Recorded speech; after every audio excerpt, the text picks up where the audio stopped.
أيها الذين آمنوا استجيبوا لله وللرسول إذا دعاكم لما يحييكم واعلموا أن الله يحول بين المرء وقلبه وأنه إليه تحشرون يا أيها الذين آمنوا لا تخونوا الله والرسول وتخونوا أماناتكم وأنتم تعلمون।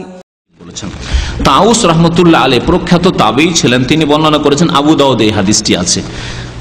বলছেন যে কানা রাসূলুল্লাহ সাল্লাল্লাহু আলাইহি ওয়াসাল্লাম ইয়াদাউ ইয়াদাহুল ইয়ুমনা আলা ইয়াদিহিল ইউসরা, রাসূলুল্লাহ সাল্লাল্লাহু আলাইহি ওয়াসাল্লাম ডান হাতকে বাম হাতের উপর রাখতেন, সুম্মা ইয়াশুদ্দু বাইনাহুমা, তারপরে দুটোকে মজবুত করে ধারণ করতেন, ঢিলা করে নয় বরং মজবুত করে ধারণ করতেন। আলা সাদরিহি, সাদর মানে বুক, বক্ষের উপর, চেস্টের উপর, বুকের উপর ধরতেন। ওয়া হুয়া ফিস সালাতে, নবী সাল্লাল্লাহু আলাইহি ওয়াসাল্লাম যখন নামাজে হইতেন, তা নামাজে থাকা অবস্থায় তিনি বুকের উপর হাত ধারণ করতেন। সুনানে আবু দাউদের হাদিস। এই হাদিসটি যদিও মুরসাল, কিন্তু এর সমর্থনে মুরসাল হাদিস ইমাম আবু হানিফা রাহমাতুল্লাহর নিকট দলিল। প্রথম কথা, মুরসাল হাদিস যঈফ না সহিহ এই বিষয়ে মুহাদ্দিসিনদের মত ইখতিলাফ রয়েছে, মতানৈক্য রয়েছে, কিন্তু ইমাম আবু হানিফা রাহমাতুল্লাহর নিকট মুরসাল হাদিস দলিল।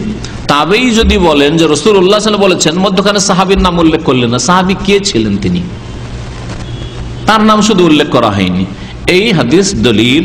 এই হাদিস এখানে পেশ করলাম, যাতে রয়েছে সিনার কথা, সিনার উপর, বুকের উপর হাত বাঁধতে হবে। ولا تلبسوا الحق بالباطل وتكتموا الحق وأنتم تعلمون। এইভাবে সিজদা করবে আর মহিলারা একবারে জড়সড় হয়ে মাটির সাথে জড়িয়ে গিয়ে সিজদা করবে। এই যে হাদিস বর্ণনা করা হয় মুরসালুন, এই হাদিসটি হচ্ছে মুরসাল, আর মুরসাল হাদিস যঈফ, লা হুজ্জাতা ফি, এতে দলিল নেই। যখন হাদিস যঈফ মুরসাল, সুতরাং এতে কোনো দলিল নেই। হাদিসটি রয়েছে ইমাম আবু দাউদ বর্ণনা করেছেন, তার সহিহ আবু দাউদের না, মারাসিল আবু দাউদ, ইমাম আবু দাউদের একটি কিতাব রয়েছে, তাতে মুরসাল হাদিসগুলো, মুরসাল কোনগুলি, যাতে তাবেই বলবেন কালা রাসূলুল্লাহ সাল্লাল্লাহু আলাইহি ওয়াসাল্লাম। এটা হচ্ছে মুরসাল হাদিসের উসুলে হাদিসের কায়দায় বা মুস্তালাহুল হাদিসের কায়দাতে এর সংজ্ঞা। মুরসাল হাদিস কোন হাদিসকে বলা হয়? কোন তাবেই যদি বলেন কালা রাসূলুল্লাহ সাল্লাল্লাহু আলাইহি ওয়াসাল্লাম, আল্লাহ রাসূল সাল্লাল্লাহু আলাইহি ওয়াসাল্লাম বলেছেন। হাদিসকে যঈফ কেন বলা হইল? এই জন্যই বলা হইল যে তাবেই নবী সাল্লাল্লাহু আলাইহি ওয়াসাল্লামকে দেখেননি, পাননি, আর বলছেন আল্লাহর নবী বলেছেন। তাহলে মধ্যখানে যে গ্যাপ, যার কাছ থেকে ওই তাবেই শুনেছেন তিনি কে হতে পারে? যদিও বিশ্বস্ত হন তাবেই, তারপরেও যার কাছ থেকে বর্ণনা করছেন তিনি যদি সাহাবী হন তাহলে ভালো কথা, কিন্তু এরও সম্ভাবনা আছে যে সাহাবী নয়, এক তাবে আর এক তাবেই থেকে শুনেছে।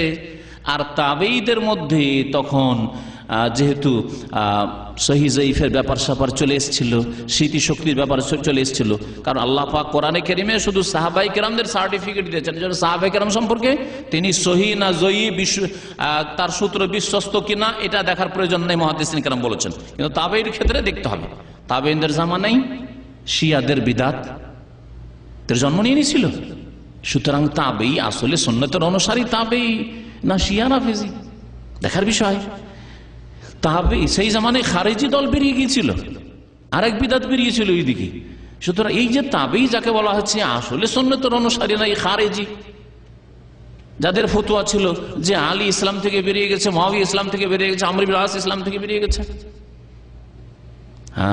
সুতরাং হাদিস যঈফ নেওয়া যাবে না, মুরসাল।